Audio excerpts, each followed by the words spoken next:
Салам 11 класстын бүтүрүүчүлөрү, силер менен кайрадан элдин сыймыгы. Биз мурунку сабакта пайыздар менен таанышканбыз. Бул сабакта өзүңөр билгендей, ошол таанышкан нерсебизди бекемдеш үчүн практика жүзүндө маселелерди чыгарабыз. Мен пайыздарга арнап 2 видео чыгарайын деп чечтим, бирок кыска-кыскадан. Эгерде баарын тең бир видеого батырып, аябай жарым сааттык видео кылып салсам, көп адамдардын, көп окуучулардын жалкоолугу кармап, видеонун аягына чейин көрбөй өчүрүп салган убактардагы кездешет. Ошол көйгөйдү жок кылыш үчүн мен болсо бир 5 маселеден 2 же 3 видео кылып бөлүп чыгарганды туура көрдүм. Анда эмесе биз сабагыбызды баштай берели. Биринчи эсебибизде x-тин 50% же болбосо проценти 80ге барабар, ал эми y-тин 60% 90га барабар. X чоңбу же y чоңбу? Эми муну кантип чыгарабыз? Биз деген башында бул x-ти кандайдыр бир бүтүн толук сан деп элестетиш керек. Толук деген нерсе толук деген эмне эле 100% деген түшүнүлөт, а? Демек x азырынча 100% болуп турсун дейли. Анын 50% проценттин астына процент жазылат эле. 50% 80ге барабар деп туралы. Анан биз сүйгөн пропорция менен чыгарып алсак болот бул эсепти. Демек x-тин 50 болгон көбөйтүндүсү 50 көбөйтүлгөн x барабар болот болчу 100 менен 80-дин көбөйтүндүсүнө. 100 көбөйтүлгөн 80.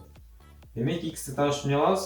X барабар 100 менен 80-дин көбөйтүндүсүн 50ге бөлүп салабыз. Демек 0 менен 0 кыскарат дагы. Бул жакта 800 бөлүнгөн 5 калат. Бөлүнгөн 5 калат. 800'ді 5-ке бөлсөк 160. Демек бизде x 160га барабар болду. Макул дейли. Анда y-ти табалы. Демек y азыр кандайдыр бир толук сан. Толук санды биз 100% деп белгилейбиз. Y 100% деп белгилеп алалы. 60%, ушул y-тин 60% 90га барабар экен. Ал эми y табыш үчүн биз пропорция кылып чыгарабыз. Демек 90 менен 100-дүн көбөйтүндүсү барабар болот болчу y менен 60-тын көбөйтүндүсүнө.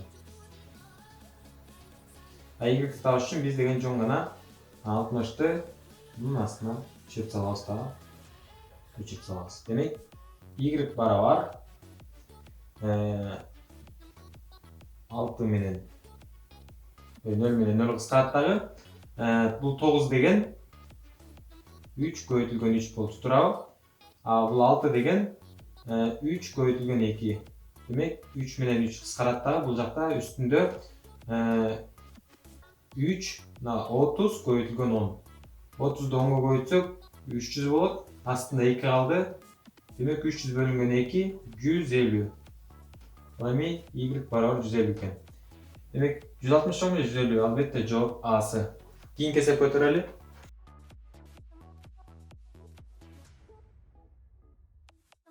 Демек бул маселеде атылган октун 35% же болбосо пайызы бутага тамай тийиптир.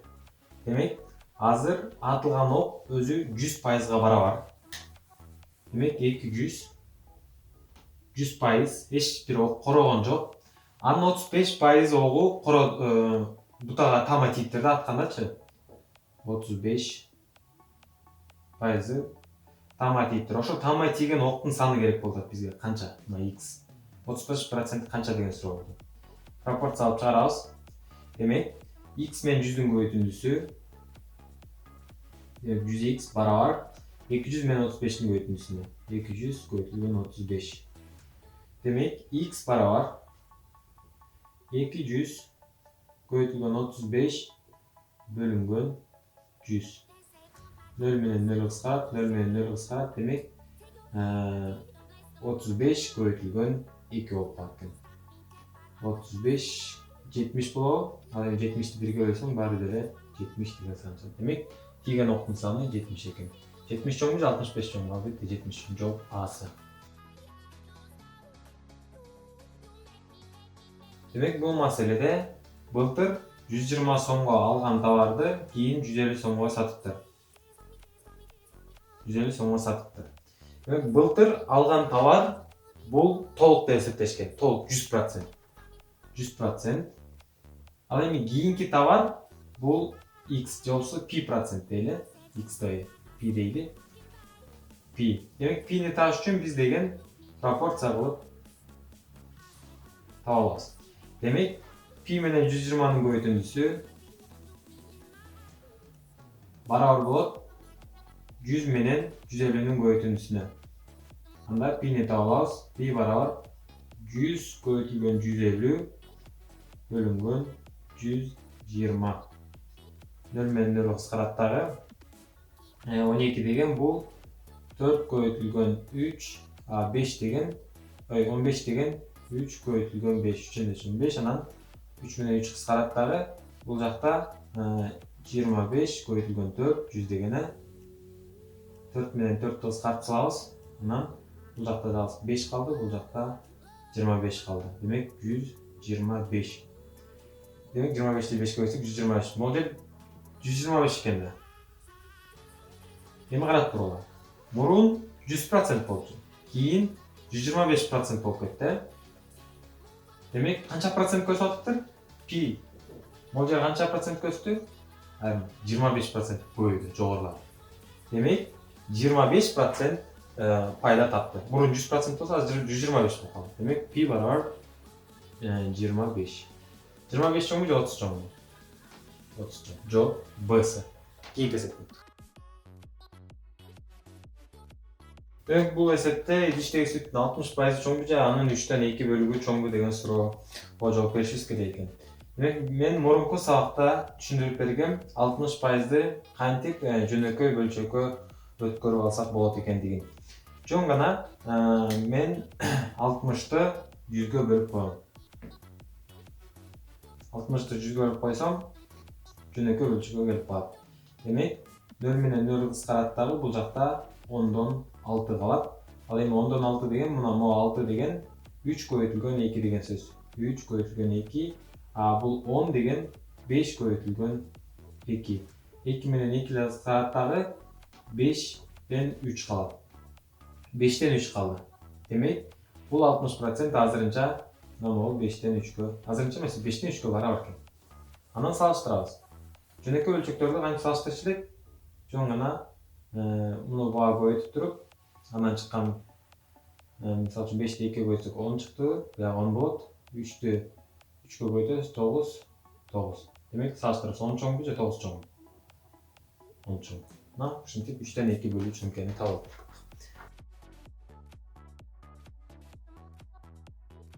Бул маселе кичине оорураак, ушул маселени чыгарып туруп биз сабагыбызды жыйынтыктайбыз. Эми бул маселеде байкасак, сатуучу биринчи күнү алмасынын 20%ын сатты. 20% сатты да кетти уже, ал жок, 20% жоголду.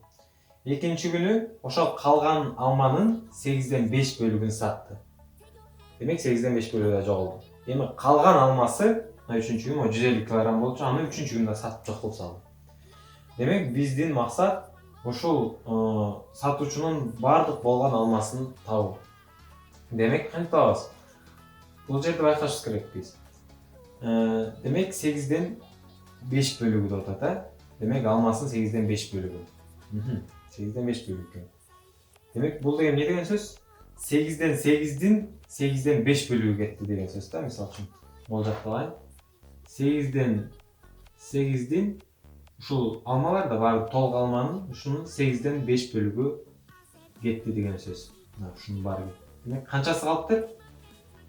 Демек асты баардыгын бир жазабыз, окшош болсо жалгыз жазабыз, 8ден 5 алып коебуз. Демек 3. Демек 8ден 3 калыптыр. Демек 8ден 3 мына могу 150 килограммга барабар экен. 8ден 3 150 килограммга барабар. 8ден 3 150 килограммга барабар болсо, анда 8ден 5и канча килограмм деп туруп анан пропорция кылып чыгара алабыз. Демек x менен 8ден 3тү көбөйтөбүз. 8ден 3 көбөйтүлгөн x болсо 3кө көбөйтүлүп кетет, барабар болот 150 менен 8ден 5-тин көбөйтүндүсүнө 8 150 көбөйтүлгөн 5. Албетте бул экөөнү көбөйтсөк 150 үстүнө чыгып кетет да. Демек карап тургула.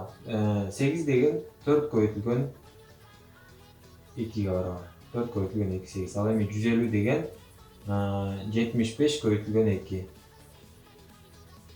75 көбөйтүлгөн 2. Экилер менен экилер кыскарат дагы. Бул жакта жөн гана 4 көбөйтүлгөн 75 75 көбөйтүлгөн 5 бөлүнгөн 4. Демек, биз мындан дагы бир нерсени байкасак, бул жакта кайра пропорция пайда болуп калды. Бизде 75 көбөйтүлгөн 5 деп. Мынакей. Азыр 3x менен 4-тү көбөйтсөк, бул 75 көбөйтүлгөн 5 менен 8дин көбөйтүндүсү барабар болот. Демек, 3x барабар 3x көбөйтүлгөн 4. Көбөйтүлгөн 4 барабар 75 көбөйтүлгөн 5 көбөйтүлгөн 8. Анда x табышып алабыз, жанындагыларды мынасына түшүрүп салабыз. X барабар, бул жакка жаза берейин. X барабар 75 көбөйтүлгөн 5 көбөйтүлгөн 8 бөлүнгөн 3 көбөйтүлгөн 4. Бул 3 менен 4 астына түштү. Демек 4 деген азыр 8 менен кыскарат. 8 деген 4 көбөйтүлгөн 2 да. 4 менен 4 кыскарат дагы. Барабар. Бул жакта 10 калды. Демек 750 бөлүнгөн 3 калды. Демек 750-ні 3-кө бөлсөк 250 чыгат бизде. 250 чыкты. Демек, мына мол 8ден 5 250-ге барабар экен. 250-ге барабар экен. Анда 150 менен 250 бизге деген канчаны берет? 400 берет, туурабы? Демек, биринчи күндүкү 20% болот. Калган күндөрүнүкү 80%, туурабы? 80%. Демек, мына могул жер азыр 80% экен. 80%.